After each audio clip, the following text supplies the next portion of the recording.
అందరూ ఎలా ఉన్నారు? నేను చాలా బాగున్నాను ఫ్రెండ్స్. మీరు కూడా బాగుండాలని మనస్ఫూర్తిగా కోరుకున్నానండి. నిన్న మార్నింగ్ తీసిన మినీ వ్లాగ్ అండి. ఉదయాన్నే సుప్రభాతం వింటూ పనులు చేసుకోవడం అయితే అలవాటైపోయిందండి నాకైతే. ఇంకా గుమ్మం ముందైతే ముగ్గు పెట్టేసుకున్నానండి. నా ముగ్గు ఎలా ఉంది కామెంట్ సెక్షన్లో కామెంట్ చేయండి. నచ్చితే ప్లీజ్ ఒక లైక్ చేయండి. ఇంకొక పొయ్యి మీద పాలు పెట్టి ఒక పొయ్యి మీద నీళ్ళు అయితే పెట్టానండి. ఇంకా ఈ మల్లె మొగ్గలు అయితే మా చెట్టుకి పూసాయండి. భలే వాసన వస్తాయి. అందుకని తలదూకొని తలలో పెట్టేసుకొని ఇంకా పిల్లల్ని అయితే నిద్ర లేపుతున్నానండి. మా చిన్నోడైతే అస్సలు లేవట్లేదండి. కోడి నిద్రపోతున్నాడు సగం కళ్ళు తెరుచుకొని.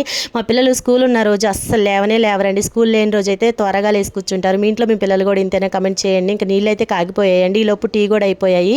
ఇంకా పిల్లలు బట్టలు ఇస్త్రీ వేసేసి నేను మా వారు టీ తాగేసి పిల్లలకైతే మ్యాగీ చేశానండి టిఫిన్లోకి. మ్యాగీ చేశాక పాలు కూడా కొంచెం తాపిచ్చి వాళ్ళని రెడీ చేసి మా వారితో స్కూల్కి అయితే పంపించానండి. మా చిన్నోడైతే అలుగుతూ వెళ్ళాడండి స్కూల్కి వెళ్ళనని చెప్పి. ఇంకా మధ్యాహ్నం లంచ్లోకి అయితే అన్నం చేసి ఇంకా సామాన్లు ఉంటే కడిగేసి పిల్లలకైతే లంచ్ బాక్స్లోకి గోధుమ పిండి బెల్లం దోశలు అయితే తీసుకొని వెళ్ళానండి. మా పెద్దోడు అవి కావాలని అడిగాడని చెప్పి. మీరు మీ పిల్లలకి ఏం చేశారో కామెంట్ చేయండి.